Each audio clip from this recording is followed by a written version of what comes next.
Okay, day 4 got a little bit off track. Okay, so I forgot to go check my starter on day 4. And then I checked it like the very next like the next day, checked it and got excited and thought it was at the point where I should dump it and feed it, which I'm like realizing that it probably wasn't. It had a lot of activity going on, but I think I should have gave it a little bit longer. And I will tell you that what I do, because I don't make beginner starters all the time, I dig into the Sourdough Journey. It's a YouTube channel, and there's a guy named Tom who talks you through all the stuff. So that's where I'll go. I'll usually go in there and try to like research and figure out where am I at, what do I need to do, and he gives a lot of details and scientific information, and it's like whatever. It's just very detailed. Helps you out. So, day 5, it would have been 5 in the morning. I stirred up my starter because it was like bubbly, active, looked pretty cool. But again, it's in the beginning, so it's very weak. It did have a little bit of this like water, it looked like, in the middle, which is not hooch when it's in the middle. It's when it's on the top. So if you look right now, there's hooch on it. I don't know if you can see that on top. See that little bit of different color up here versus down here? So that's hooch when it's on top. And actually, I'm not even sure if that's called hooch, but it's hungry. Okay, it's hooch. So it's hungry, and I'm not even sure I'm doing it right. But that's like what you need to know about sourdough is starter. It's you just don't always know that you're doing it right. Sometimes it's just patience and stir it up, see what's happening.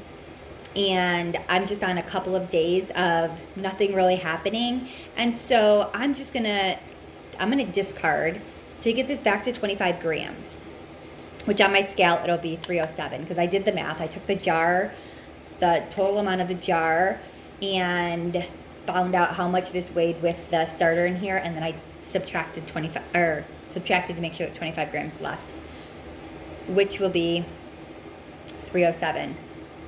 Because 282 plus 20 or plus 25 will be 307, so that will be the weight after.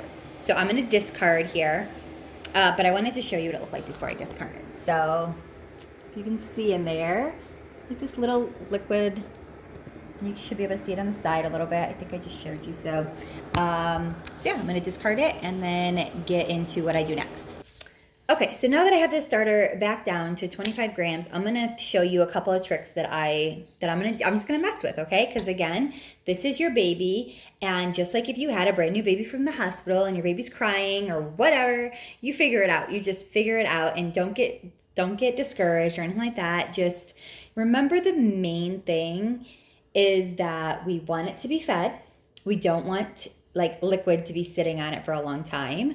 And we want to try to keep it into a environment that's going to help it grow. So one tip is keeping it in a warmer state, right? You don't want it too warm. You don't want it up in the hundreds or anything like that. You don't want it too warm because that will kill everything that you've worked towards. It's one of the things that can kill your starter. There's only like a couple things that will kill your starter. One of them's like bleach. The other one is above 300 and the other one's mold. So anyways, so what I'm going to do, I'm going to add water. Remember so I started with 25 grams of starter. I'm going to add 50 grams of water, and I made my water a little bit on the warmer side. It's around 80, like 79, 80 degrees. And remember, it's still filtered. You can boil it to get that chlorine out or whatever, but look into your like local water source if you want to know more about how to make it like chlorine free, all that. Okay, what am I doing here? 50 grams. I'm at 57. And that's another thing you need to know. When I say, 25 grams and 50, like, it's not that exact. You should try to get it exact, but if you do 28 grams of starter, then you're going to want to do more like 52 grams of water, right? So anyways, we're doing a 1 to 2 to 2 ratio right now. Okay, the other thing I'm going to change a little bit here is I'm going to add a little bit of whole wheat flour to my starter. and just like a little bit, because I don't want to change it too much. I'm going to do half with my whole wheat and half with my flour for the flour ratio, right? So it's a 1 to 2 to 2 ratio, but inside of that ratio of the flour, which is 50 grams, I'm going to break that into two different, into halves with the flours. So I'm still going to have the 25 grams of all-purpose organic flour, but then I'm going to add in 25 grams of whole wheat flour. So that gives me 50 total. So you get it? Are you with me? Hope I'm not messing you up too much. Hold on. Okay, got my spatula here. I like to mix up the starter and the water together. There's no real rhyme or reason other than I just do it because I do it. You don't have to mix them at that point. I feel like it breaks down the flour a little bit easier. So, okay, but I don't know if I'm making that up in my head. 25 grams of the whole wheat. Now, whole wheat just gets that activation a little bit quicker. So that's why I'm doing like 25 grams of this. And I do believe that Tom talks about using half whole wheat and half flour all the time in his starter, but I don't always do that. I usually am just all, once my starter is strong, I'm just always using the all-purpose. I'm not complicating my life.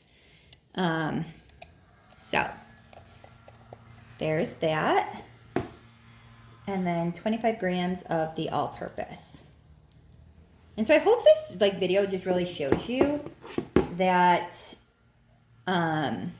sourdough is just, it's a journey. It really is. That's why he calls this a sourdough journey probably. But it really is just a living and learning as you go. And of course there's people out there to give tips. Sometimes a little bit too many people out there giving tips, and it can be confusing. But the reality is what I do is I try to feed it when it's on the counter 24, 48 hours, you know, within not too long. You don't want it to go too long sitting on at room temperature without feeding it. And generally, to make it, to know that it's a good starter, it will double in 4 to 6 hours. That means it's strong, it's getting strong, like it's strong, okay? So what I want right now from this starter is for it to double at all. Like I want it to rise. It has not risen since I fed it. It did the little rise while it was downstairs for the first like day or whatever and went back down, but that's it. And so that's a fake rise. It's not really anything. So I have a little rubber band here that's going to mark where I left it at. I'm going to note the time. You can write it right on your jar with like a dry erase marker, or just, you know, put it in your calendar, like in your phone, whatever. But note the time so that you know how long it takes for it to rise. So that's what I did today, to just change things up a little bit and try to get it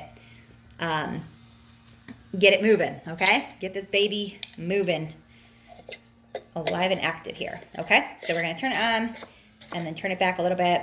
And I'm gonna put this in my oven so it's a little bit warm with the temperature off. Like the oven won't be on, but the temperature in my oven with the light on is around high 70s.